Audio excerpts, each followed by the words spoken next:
Hi there, in this video I'm going to do a past exam question on trigonometry. So let's take a look at this question. So question number 5. Figure 1 shows an oscilloscope screen and the curve shown on the screen satisfies the equation y is equal to root 3 cos x plus sine x. And in part A of the problem, express the equation of the curve in the form y is equal to r sine x plus alpha, where r and alpha are constants, r is greater than 0 and alpha lies between pi over 2 and 0. So let's see how this is done. Let's go back to the paper and pen. Now, if you're unaware of the method in order to do this, I have created a video showing you the method in a step-by-step format, and I'll give the link to that video in the description below. Let me show you how this is done with this example though. So in this case we have root 3, so root 3 cos x plus sine x, and we need to write it in the form of r sine x plus alpha. So the very first step is to use the compound angle formula for sine A plus B. So we need to use the formula sine A plus B in order to rewrite this term. So let's use the formula sine A plus B to rewrite this term over here on the right hand side. So the left hand side, leave it as is. So we're going to have r. I tend to open up a square bracket. And remember the formula for sine A plus B. So let me write out in red as a reminder. It's sine A cos B plus cos A sine B. So in this formula, A is going to be x by comparison, B is going to be alpha. So therefore, if I replace the A by x and B by alpha in the formula, we're going to have sine A replaced by x, cos B replaced by alpha, plus cos A replaced by x, sine B replaced by alpha. So that is what we have as a result. Now let me explain the next step. The next step is to equate the coefficients of cos and sine terms on both sides. So whatever terms feature on the left hand side, you need to equate their coefficients, and by coefficients we mean terms in front of. So we need to equate the terms in front of cos x, so cos x comes first, then sine x on both sides. So let me write down that step. So by equating coefficients of cos x, as cos x appears first, and sine x on both sides. So let me show you what I mean by that. So let me start off with cos x terms as cos x appears first on the left hand side. So on the left hand side, let me take a red pen. The coefficient of cos, so I have a cos x term on the left and the coefficient is root 3. So I write down root 3 and root 3 is equal to, and on the right hand side I have a cos x term here and the coefficient, now be careful, the coefficient is r because it's r multiplied by sine alpha. So I write down r sine alpha, we'll call that equation number 1.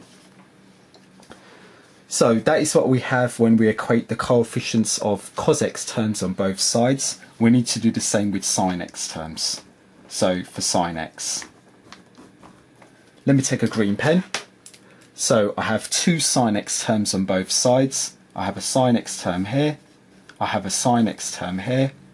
On the left hand side, the coefficient is plus 1, or simply 1. And on the right hand side, so let me take this green pen again, the coefficient is r cos alpha. So in this case, I'll write down r cos alpha. Let's call that equation 2. So we have two equations here. Now we need to work out r and alpha. So that's our job, to work out r and alpha. Now looking at these two equations, to work out alpha, I can divide equation 1 by equation 2 in order to cancel out the r's, but specifically to get an equation for tan. So if I divide equation 1 by 2, so if I divide 1 by 2, so 1 over 2, on the left hand side I have root 3 over 1, so root 3 over 1. On the right hand side, when I divide, I'll have r sine alpha over r cos alpha as a result of dividing 1 by 2. The r's are going to cancel, and sine alpha over cos alpha is tan alpha. And to work out alpha, alpha will then be the inverse tan of root 3. So in this case, when you work out the inverse tan of root 3, you're going to get 60 degrees. So that is the angle in degrees, and 60 degrees is equivalent to pi over 3 radians. So that is the value of alpha. So that is one part of the task done, calculating alpha. Let me show you how to calculate r. Now to work out r, the next step is take your two equations and square both sides. So next step, by squaring both sides. So let me show you what I mean by this. So if I take equation 1 and if I square both sides, root 3 squared is 3. So I'll have 3 is equal to, if I square the right hand side, it's r squared sine squared alpha. Let's call that equation 3. And if I do the same operation to equation 2, if I square both sides, 1 squared is 1. And on the right hand side, if I square, I'm going to have r squared cos squared alpha. Let's call that equation 4. Now there is a purpose why I've squared. I've squared because when I add these two equations together, sine squared plus cos squared alpha is an identity. That is 1, and that will help me calculate a true value for r. So the next step, as I said, I'm going to add equation 3 to equation 4. So there is a reason for squaring and then adding. So if I add them, think about it. 3 plus 1 on the left is 4. And when I add on the right, I'm going to take a common factor of r squared, leaving me with a sine squared alpha plus a cos squared alpha within the bracket. And sine squared plus cos squared is our identity, it's 1. So as a result of that, r squared is 4, r is going to be the square root of 4, so it's plus or minus the root of 4, but in this case it's plus or minus 2, but bearing in mind that r is greater than 0, r is plus 2. So let's state that r is plus 2 as r is greater than 0. So let's summarize. So we have r is 2. We have alpha being pi over 3. Let's replace r and alpha in this equation that we started off with. So let's summarize to give us, so let me continue over here, root 3 cos x plus sine x, and that is the same as, so r, when I replace, r is 2, so that is the same as 2, so it's a 2 sine x plus, and alpha, let's replace that by pi over 3, so x plus pi over 3, and that is the solution to the first part of the problem. So let's go back to the question. So in part B, we need to find the values of x. So we've been given a range for x. X lies between 2 pi and 0 inclusive, for which y is equal to 1. So let's do that. So let's go back to the paper and pen. Now, to do this problem, we need to use the solution that we had earlier. So let's use this solution in order to help us find the values of x. So in part B, we have that y is equal to 1, but y we found, and we wrote that as 2 sine x plus pi over 3. So let's use that answer. So 2 sine x plus pi over 3. So that is equal to 1. So I'm going to use the cast diagram in order to help me solve this equation. So let me get rid of this 2 in front. So if I divide both sides by 2, sine x plus pi over 3 is equal to a half. And the half on the right hand side is positive. So I'm dealing with a positive sign. And remember, if you're solving an equation whereby the angle is not x only, so the angle is x plus pi over 3, I would recommend using a substitution. So what I tend to do is I let t equal x plus pi over 3. And by doing this, if I use a substitution, my equation can be rewritten as sine t, which is half. So the idea of this being, we're going to work out the solutions for t first, and then we're going to go back to the substitution to work out the solutions for x later. Now, bearing in mind that I have a positive half on the right hand side, that means that I need to plot my angle where sine is positive. So what I'm going to do is I'm going to calculate the angles in degrees, and then we'll convert into radians later. So when working out t, it's the inverse sine of half. Inverse sine of half is a standard result. It's 30 degrees. So let's plot that angle of 30 where sine is positive. So let's have a cast diagram. So a quick cast diagram. Let's include quadrants. Let's label the quadrants all sine, tan, cos. And remember, we need to plot 30 where sine is positive. So sine is positive in the first and second quadrants.